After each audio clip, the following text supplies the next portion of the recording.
Hello guys, welcome to my channel. I hope everything's okay in your life. In this video, I will convey to you the global lab notes dated May 12, 2023. As you can see at the beginning of the video, a mini trailer of the awakening form of the Woosa class has been released. I would like the developers note about this subject. Woosa and Maiga are finishing their awakening. The release has been delayed a little because of the desire to present it more beautifully and more completely, but we will focus on developing it until the end so that it can be a more interesting awakening. In that sense, today we prepared 3 types of awakening Woosa skills. As previously revealed, Woosa's awakening is based on the Korean folktale Seocheon Flower, Field Flower Scent. The 3 skills do not represent actual combat, and we have prepared them in a form that clearly shows the concept of awakening Woosa we have prepared. More detailed information and battle videos will be introduced to adventurers as soon as they are ready. In addition, you might be most curious about the release schedule. Awakening Woosa will be released simultaneously in all regions on May 31st, 2023.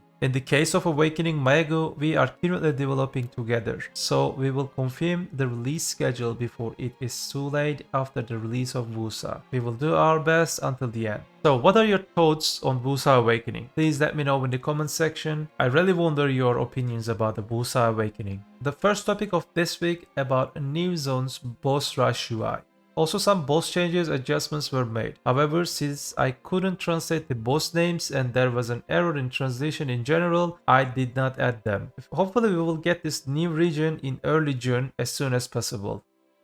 Adventurers who successfully conquered the first time in each difficulty level of the same class are displayed. If the character has already completed the subjugation this week, the black spirit mark will be displayed. If the character completes the first subjugation regardless of the parking, a separate effect will be displayed. The record of the fastest time your character defeated the boss of the difficulty is displayed. The record of the adventurer's character's recent defeat of the boss that difficulty is displayed. If you haven't invested all the jewels of light yet, the moving effect will be displayed on the energy management button. The second topic is related to trade. A new one has been added. Old Moon Guild newsletter, the trade information of the Black Desert world operated by the Old Moon Guild has begun to use as more creditable source based on adventurous trade activities. Now the Old Moon Guild has begun to deliver the contents of the newsletter more clearly, while providing more reliable information in the newsletter. The probability that the information introduced in Old Moon Guild newsletter will actually come true has increased. Adventurers who enjoy trading can obtain information more intuitively, and that the information confirmed in the newsletter is realized with a higher frequency. The period during which trade items cannot be purchased has been reduced from 7 days to 3 days when the price of a trade item has been maintained at 40% or less based on the cost of 3 times. During this period, the mysterious guild giant buys all the cheaper trade items so you cannot purchase the trade items. After the unavailability period of the 3 days, the price of the trade items will be restored to its original price. The level requirements of each base which has required when purchasing trade items for the trade activities has been changed to limit to character trade level.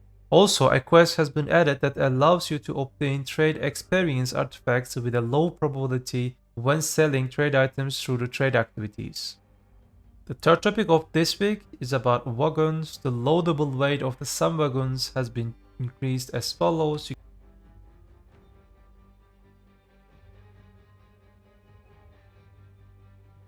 The fourth topic, and one of the most important topic according to me, item import function added. Added a function to transfer items owned by character in the family to the bag of character currently connected. It means tag. This function can be used through the warehouse management made in the other character's equipment bag if function in the game in window. The number and the weight of the items moved through this function are the same as those applied to the existing warehouse management made in butler function. In this case of trade items, character bound items, treasure items, and ornate and other speed including sub-items, they cannot be moved as is the restriction on the use of warehouse between villages.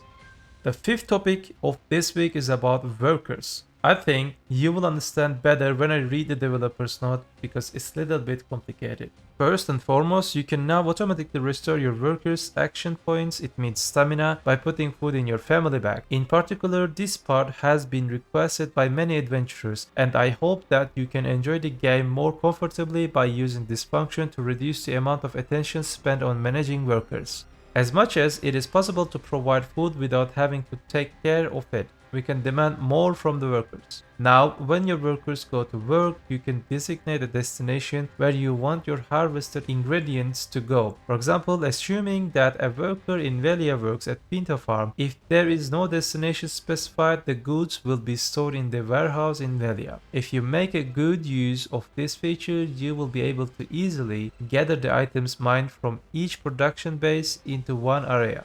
Worker max level also increased from 30 to 40. Workers who have reached level 40 will automatically acquire a passive skill called Express, and with this skill they can designate the destination mentioned above. However, we reduced the total amount of X required from the level 1 to 30 so that it does not take too long to level up, and learned new skills at level 35 and 40 in addition to the special delivery passive skill to enable more diverse use of workers. And as the maximum level increases, the chance to advance is also added once.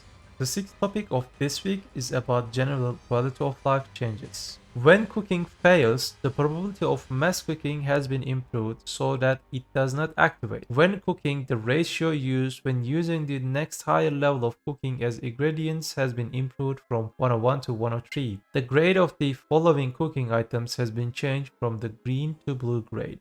Another subject, when crafting an item at house purchased by investing contribution points, if an item reinforced with a crafting material is needed, the enhancement value will not be displayed. The spacing between the item slots has been adjusted so that you can easily see the number of crafting materials when crafting items at house that was purchased by investing contribution points. Also, the Crunchstone bundle item, which can be exchanged for token of immortality with Patrigio or Chorpi, has been changed to an item that can be stacked in bag. As a result, when exchanging Crunchstone bundles, you can exchange the desired quantity at once. Added information about the number required for requests to upgrade to the Pit of Undying in the item description of the Crow's Black Gem.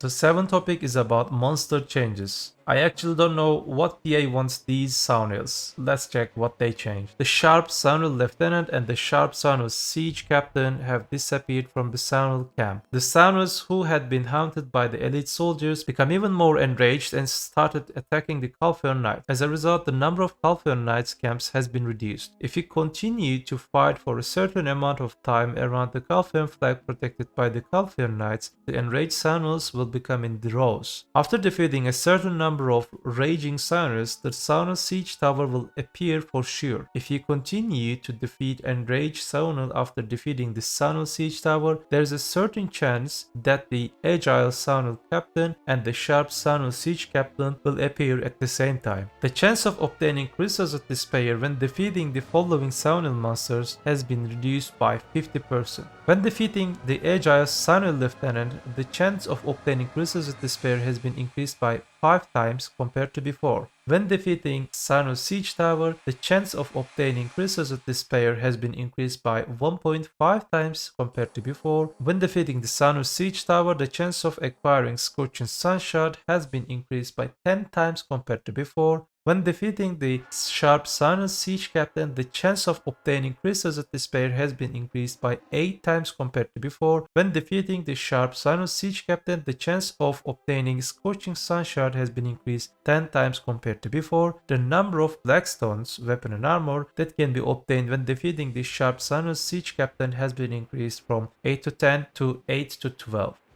I know I talk too much, but on this week PA just released so many texts on this global lab update. I am sorry for that. Okay, the part that covers the Lahn and Hashashin classes change starts here. I'm not going to read the changes about the classes one by one. I hope you guys like my content. Do not forget, BDO is just a game. Have a nice game.